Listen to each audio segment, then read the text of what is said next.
বজ্রপাতের বিদ্যুৎ বিভ্রাট, অন্ধকারে ভোট, প্রতীক চিনতে শোচনীয় অবস্থা, ভোট কর্মীরা নাজেহাল।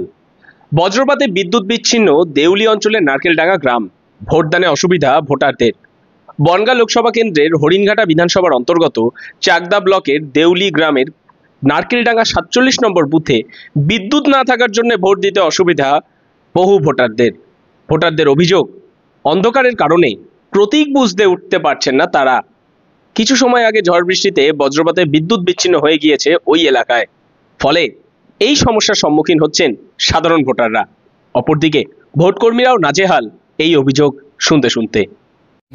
এখানে বাজ পড়েছে মনে হচ্ছে ইলেকট্রিকের ট্রান্সফরমার, সেই জন্য ভোট এখন বন্ধ আছে। চার্জারের মাধ্যমে আমরা চালানোর চেষ্টা করছি। এমনি ভোট বন্ধ রয়েছে এখন? হ্যাঁ, এখন বন্ধ। কি নাম আপনার? আমার নাম লালটু মন্ডল। এই বুথটার নাম কত? এটা 47। কোন অঞ্চল? অন্যদিকে বাগদা হাই স্কুলের 71 ও 73 নম্বর বুথে ঝড় বৃষ্টির কারণে প্রায় 1 থেকে 1.5 ঘন্টা ধরে কারেন্ট নেই। সমস্যায় বহু মানুষ ভোট দিতে আসা। ঘটনাস্থলে তৃণমূল প্রার্থী বিশ্বজিৎ দাস। লোডশেডিং চলছে, অনেকের অসুবিধা হচ্ছে, কিন্তু মোমবাতির আলোয় বা যেখানে ইভিএম মেশিনটা রয়েছে সেখানেও পর্যাপ্ত আলো নেই। এটাই এখানকার মানুষের অবজেকশন আছে। দেখা যাবে কি করা যায়, কাছে জানলা আছে তুলে দিয়ে করা যাবে।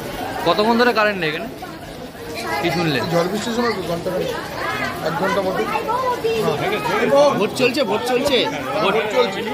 হ্যালো, হ্যাঁ।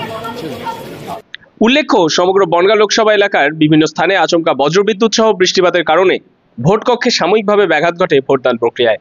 যদিও পরবর্তী সময়ে এই ভোট প্রক্রিয়া স্বাভাবিক পরিস্থিতিতে আসে বলেই জানা যায়। বনগাঁ লোকসভা থেকে মৈনাক দেবনাথের রিপোর্ট, লোকাল 18 বাংলা।